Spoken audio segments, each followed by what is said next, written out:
What up, gangsters? It's your girl Shannon. I'm here with the Mystic Monday reading.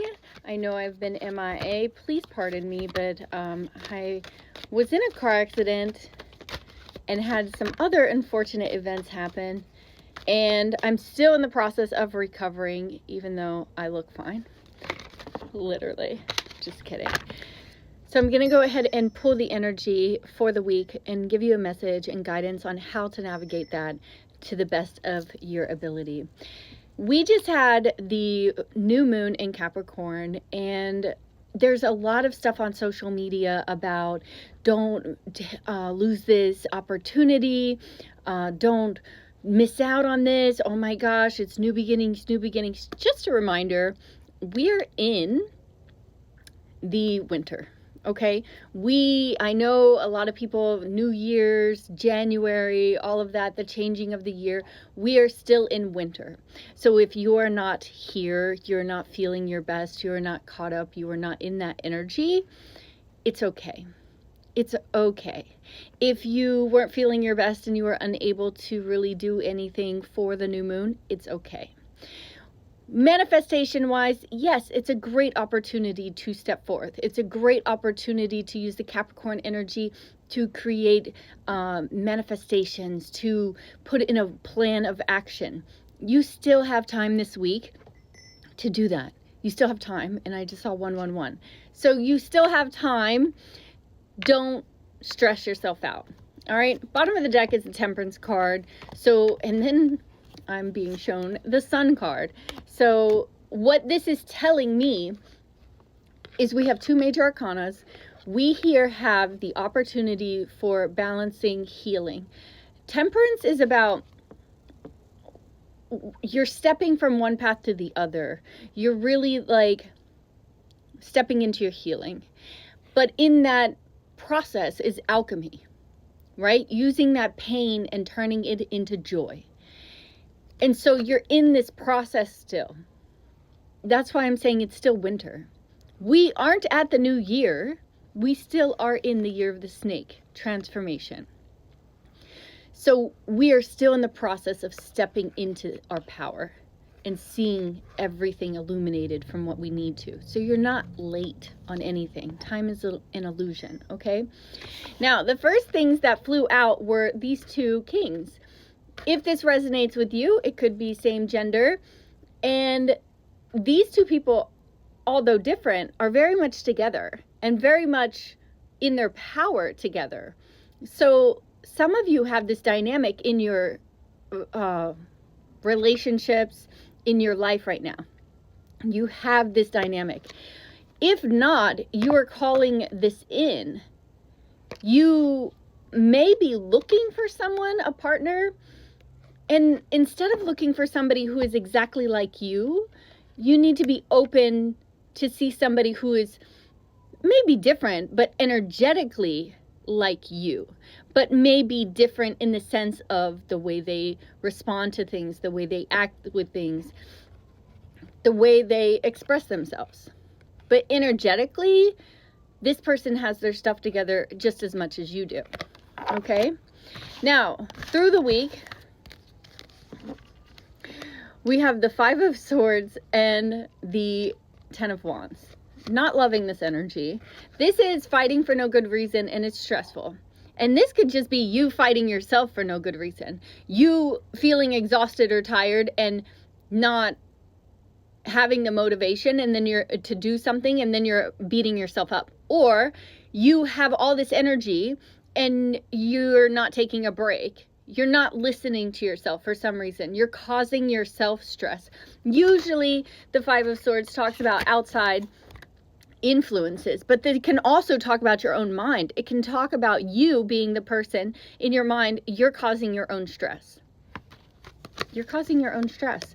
And so we're trying to move away from that. We're trying to move into a more balanced and relaxed place. This could be with work, career, finances. This could be you're stressing yourself out over money because you're overspending. Maybe you're still catching up from Christmas. We're moving into tax season. All of these things in the US, right? So here, this is, you're causing yourself a lot of stress and a lot of worry, and it's asking you, to become more grounded and balanced in order to relieve this stress. And the way that you can do that is through meditation, through planning, right? The new moon, Capricorn. Plan something out. You don't have to have it all figured out, but you can start a plan. You have a big goal and you break it down in small increments. What can you accomplish this week that will get you closer to that goal? Right? So if you want to work on your finances, what do? Figure out all your expenses and all your income this week. Write it all down. That's your first step, right?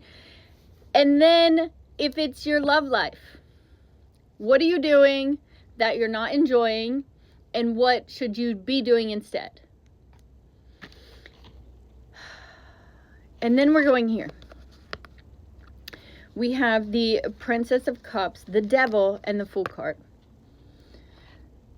So this is some of you thinking, I've done enough work, I've done enough healing, I'm good, I'm ready to get out there, something new. I'm ready. But you're really not. You're really not. You're with the Princess of Cups. This is innocence. This is like puppy love. This is like I'm good. I love myself. I feel really good and confident. And you're ready for something new. Which, listen, to get over somebody, they say you have to get under. But really, all you have to do is change your mindset. You have to do new habits, right? Because when you're with somebody and you're doing something all the time, you're creating neural pathways in your brain because of habits. And your brain looks for those habits. And the reason why you miss things is because your brain is like, well, what do? I used to do this all the time. It's like if you wake up every morning and you have a coffee and then you have a bagel, your brain is like, why didn't I have my coffee and bagel? I don't feel satisfied. Same thing. So you have to find new habits, new beginnings, but you have to make sure that your new habits and new beginnings are not toxic, are not ways to escape, right? They're not replacing a bad habit with another bad habit, right? So if you're, say, cutting out sugar, caffeine, carbs, you can't drink a soda instead of your coffee, right?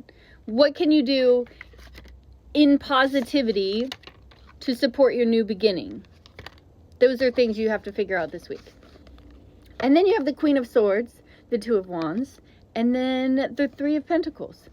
So this is, I feel like, another aspect of your life. It's almost like you guys are looking at every single aspect of your life and you're like, I want to do all the things. And this is probably also why you're stressing yourself out, because you're looking at your life and you're like, I want to do a complete overhaul. I want to change everything. One thing at a time.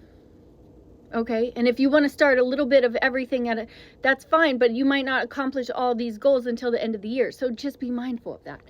This is you becoming clear about decisions of who you want to work with, what you want to do, what you want to try.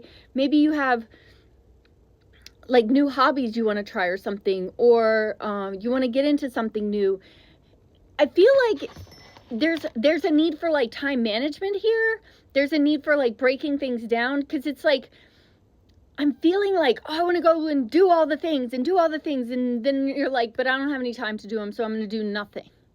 And so then you don't feel accomplished, and then you're like being mad at yourself, and you're like, oh, you don't do anything, and nothing's going to change. And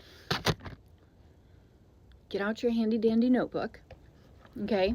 Write down goals for different areas of your life, and write down the steps for them, and then break them down to either 1 week you work on something or 1 day you work on something, whatever it is. You figure out your schedule, but you have to put it in a schedule, because your ideas in your head, if they're not transferred onto paper and they're not transferred into a plan, then they won't get accomplished. And that's me speaking from my own Capricorn moon energy, okay?